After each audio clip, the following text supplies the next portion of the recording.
खबरों में बढ़ेंगे आगे। पंचायत और नगरीय निकाय चुनाव के नतीजों के बाद अब पीसीसी चीफ कमलनाथ मिशन 2023 में जुट चुके हैं। कमलनाथ उन क्षेत्रों की समीक्षा कर रहे हैं जहां पर किसी की सिफारिश से टिकट दिया गया था। कांग्रेस के मीडिया संवाद के साथ ही इसके मुताबिक चुनाव में कई लोगों को जिम्मेदारी दी गई थी। अब जिम्मेदारियों की समीक्षा होगी और कमलनाथ की रिपोर्ट के नतीजे कई लोगों का भविष्य भी तय करेंगे। साथ ही इसी के आधार पर 2023 विधानसभा चुनावों की रणनीति तय होगी। वहीं बीजेपी ने गद्दारों पर कार्रवाई की सलाह दी है। बीजेपी ने कहा कमलनाथ एक बार हिम्मत दिखाएं और गद्दारों को पार्टी से बाहर निकाल दे, चाहे तो बीजेपी उन्हें गद्दारों की लिस्ट दे देगी। इतना ही नहीं, बीजेपी ने तो ये भी कह दिया कि गद्दारों पर कार्रवाई करते समय कमलनाथ एक बार दिग्विजय सिंह के बारे में जरूर सोचें। निश्चित तौर पे कमलनाथ जी ने तो पहले ही कहा था निकाय चुनाव के पहले कि यह कई लोगों के भविष्य का फैसला करेगी और निश्चित तौर पे कई जगहों हमें अच्छी सफलता प्राप्त हुई, कई जगहों अप्रत्याशित परिणाम भी आए और कई जगहों पराजय का भी सामना करना पड़ा है। तो उन्होंने तो कमलनाथ जी पहले ही कर चुके हैं कि पूरी समीक्षा होगी, कैसे हम हारे और जीते हैं तो और हम और क्या अच्छा कर सकते हैं, क्योंकि इसी के आधार पर मिशन 2023 की रणनीति तय होगी। तो निश्चित तौर पे यह तो कई लोगों के भविष्य का फैसला भी होगा और निश्चित तौर पे जिन लोगों को जवाबदारियां दी गई थी या जो इसके जिम्मेदार होंगे उनकी समीक्षा भी होगी। कांग्रेस पूरी तरीके से बिखर चुकी है, तो मेरा तो कमलनाथ जी से अनुरोध है कि जरा एक बार हिम्मत दिखाओ और कांग्रेस के जो इन्होंने आपके साथ गद्दारी करी, जरा हिम्मत दिखाओ, सबको बाहर करो निकाल के, तभी आप कुछ कर पाओगे।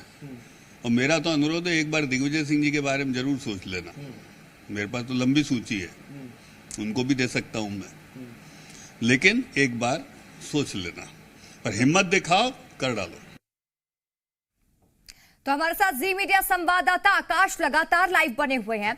आकाश, जैसे कि कमलनाथ अब 2023 के मिशन में जुट चुके हैं, तैयारी कांग्रेस कर रही है और लगातार कांग्रेस ये भी बात का दावा कर रही है कि 2023 में हम आ जाएंगे, यानी कांग्रेस इस बार जीत दर्ज करेगी। वहीं बीजेपी ने कांग्रेस को एक चेतावनी दी, एक सलाह दी है कमलनाथ को कि गद्दारों पर ध्यान दें और विशेष फोकस आप दिग्विजय सिंह पर करिए।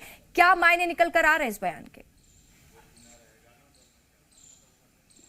देखिए, कांग्रेस अब निकाय चुनाव पंचायत चुनाव के परिणामों के बाद समीक्षा में जुटी है और ऐसे में कमलनाथ उन क्षेत्रों की रिपोर्ट ले रहे हैं जहां पर किसी के सिफारिश से टिकटों का बंटवारा किया गया था और उन सिफारिश वाले नेताओं की भी समीक्षा की जाएगी कि आखिर उन क्षेत्रों में हार या जीत क्यों हुई। खासतौर पर हार वाली सीटों पर ज्यादा फोकस है जहां पर सिफारिश के आधार पर टिकट दिए गए हैं और ऐसे में जो सिफारिश करने वाले तमाम कांग्रेस के दिग्गज नेता हैं, उनकी मुश्किलें, उनकी चिंताएं बढ़ी हैं। देखिए, पीसीसी चीफ यानी कि कमलनाथ के मीडिया समन्वयक हैं नरेंद्र सलूजा, उन्होंने साफ तौर पर कह दिया है कि इस चुनाव के नतीजों से जो 2023 की रणनीति है वो तैयार होगी और उससे कई लोगों के भविष्य बनेंगे और बिगड़ेंगे, क्योंकि कमलनाथ पहले ही स्पष्ट कर चुके हैं कि निकाय चुनाव के नतीजों के आधार पर ही 2023 की समीक्षा की जाएगी और इस पूरे मामले पर अब सियासत शुरू हो गई है।